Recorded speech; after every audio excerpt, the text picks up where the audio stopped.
La Reine des Neiges et le chant de la mer. Un soir paisible à Arendelle, la mer brillait sous la lueur argentée de la lune. Une douce mélodie s'élevait des profondeurs, une voix ancienne résonnant parmi les vagues. En haut d'un promontoire de glace, Elsa, la reine, tendait l'oreille. Elle ressentait une étrange connexion avec cette voix. « Ce chant, il m'appelle », murmura-t-elle, presque en réflexe, tandis qu'Anna, sa sœur, la regardait avec curiosité. « Tu entends encore des voix magiques ?» demanda Anna.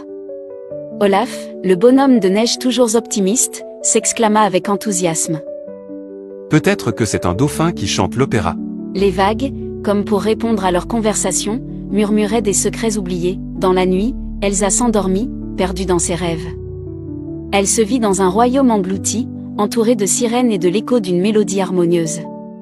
Une reine de l'eau, dont le chant pouvait apaiser même les tempêtes, se tenait devant elle. « Reine de glace, souviens-toi de l'eau » murmura une voix ancienne, résonnant comme un écho familier. À son réveil, le cœur battant, elle murmura à elle-même. « Ce n'est pas un rêve. Quelque chose m'attend sous les vagues ». La pensée d'un lien oublié avec l'océan l'animait désormais d'une nouvelle détermination. Au matin, un nouveau jour se leva sur Arendelle. Elsa se tenait sur le port, prête à partir vers les îles oubliées. Accompagnée d'Anna, Christophe et Olaf, elle naviguait vers l'inconnu, la voix mystérieuse la guidant à travers les eaux. « Si cette voie t'emmène vers un monstre marin, j'apporte Sven. » plaisanta Christophe en ajustant son capuchon. Je me suis entraîné à parler baleine. Ah oh oh oh s'exclama Olaf, levant les bras en l'air. Anna, le sourire aux lèvres, répondit.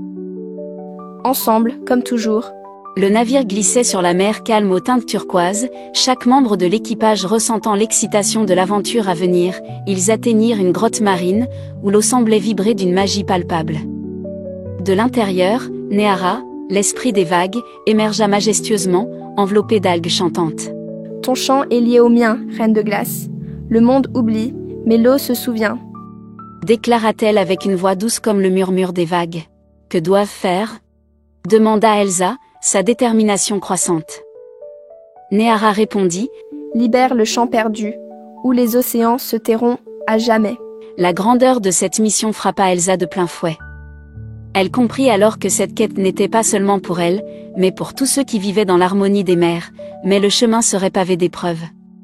Au cœur d'un temple submergé, Elsa se retrouva piégée dans des vagues sonores de résonance familiale. Sa propre voix, remplie de doutes et de peur, l'entourait.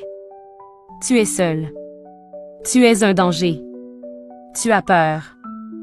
Répétait une voix d'écho. Mais, avec une force nouvelle, Elsa affirma, ma voix ne m'effraie plus. Elle m'appartient, les mots d'encouragement de Néara. Chante et souviens-toi. Résonnaient comme un chant ancien, offrant à Elsa la clé pour sortir de cette épreuve. Elle leva les bras, avec une profonde inspiration, commença à chanter, sa voix se mêlant aux échos de son passé. Réunissant son pouvoir et celle de Néara, Elsa laissa la mélodie de la mer prendre forme dans l'air. Un chant d'harmonie et d'amour s'éleva, revitalisant les esprits marins et réanimant les vagues endormies, que l'eau danse et que les voix s'élèvent, chantait-elle doucement, avec une émotion palpable. Olaf, les larmes aux yeux, admira le spectacle. C'est la plus belle chanson que j'ai jamais entendue, dit-il avec émerveillement. Tu as réveillé le souvenir du monde, Elsa. Tu es l'héritière des courants. Ajouta Néara, ajoutant une grande fonction à la nouvelle identité d'Elsa. Enfin, lorsque le royaume d'Arendelle émergea à l'aube, la brise marine portait avec elle les échos de chants oubliés. Elsa, revenue chez elle, se tenait au bord de la plage, connectée à la mer comme jamais auparavant.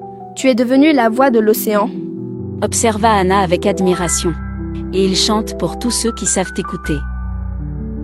Ajouta Elsa avec un sourire. Olaf, dans son style inimitable, s'interrogea. Ça veut dire que je peux être un poisson maintenant.